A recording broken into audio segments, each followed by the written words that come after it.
Ce soir au téléjournal, du jamais vu au pays. C'est la première fois que je vois autant de personnes aller voter. C'est impressionnant. Les Français du Canada font la file pendant des heures pour une élection cruciale.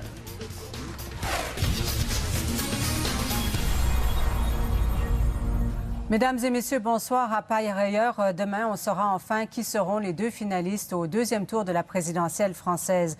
Mais fuseau horaire oblige, les Français qui vivent en Amérique et dans les départements d'outre-mer votent aujourd'hui. Et ils ont jusqu'à 20 h ce soir pour le faire. Et ils sont très nombreux, signe de l'intérêt que suscite cette élection des plus imprévisibles.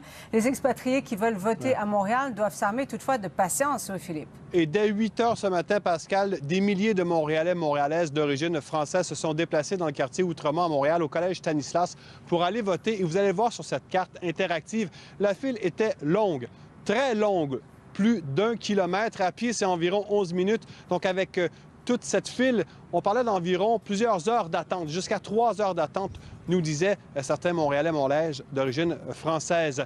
Tout cela, nous sommes allés à la rencontre de certains d'entre eux, visiblement préoccupés par l'avenir de l'Hexagone. À nos 6 ans de présence. Yves Bonneau célèbre avec un ami son arrivée au Québec. Il y a 6 ans, l'homme d'affaires a quitté la France en compagnie de sa conjointe pour ouvrir une chocolaterie rue Fleury à Montréal. On boit un petit canon, comme on dit en France, pour arroser nos 6 ans de présence au Québec. L'ami Guy Lorrain, lui, est arrivé au Québec il y a 21 ans. Terrorisme, chômage, Brexit, élection présidentielle.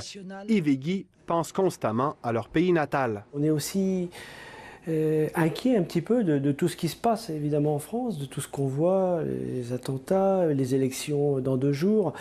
Et voilà, on espère avoir un meilleur avenir pour notre pays. On ne peut pas dégrader plus l'économie qu'elle est actuellement. Avec le taux de chômage qu'il y a, avec la dette de l'État qu'il y a, avec les problèmes économiques qu'il y a, on ne pourra pas aller pire. Pour ces deux Français d'origine, la France est aux prises avec de nombreux problèmes. J'étais inquiet pour les enfants.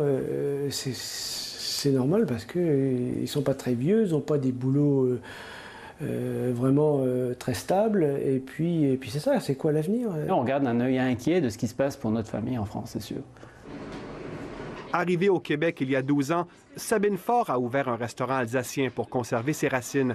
Mais elle ne reconnaît plus la France lorsqu'elle y retourne en visite. J'ai l'impression que je mets les pieds dans un pays que je ne reconnais plus, puis que cette tension que je ne connais pas, le discours que j'entends chez certaines personnes, que ça soit de la peur, que ça soit de la méfiance. Oui, je rentre chez moi, mais en même temps, je me dis, voyons, où c'est que je suis?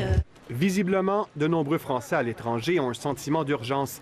Tant à Québec qu'à Montréal, ils étaient des milliers à s'être déplacés pour voter au premier tour de l'élection présidentielle. Je pense que les 60 000 Français de Montréal sont là. Et oui, c'est important de voter. Moi, je viens d'Abitibi, fait que il fallait se bouger, ouais. Ce que vit la France aujourd'hui, là, puis c'est de la décadence complète là-bas. Puis il faut être solidaire. Là, on sent que les Français ont envie de faire quelque chose, de se lever. Là. Je trouve ça bien et c'est positif.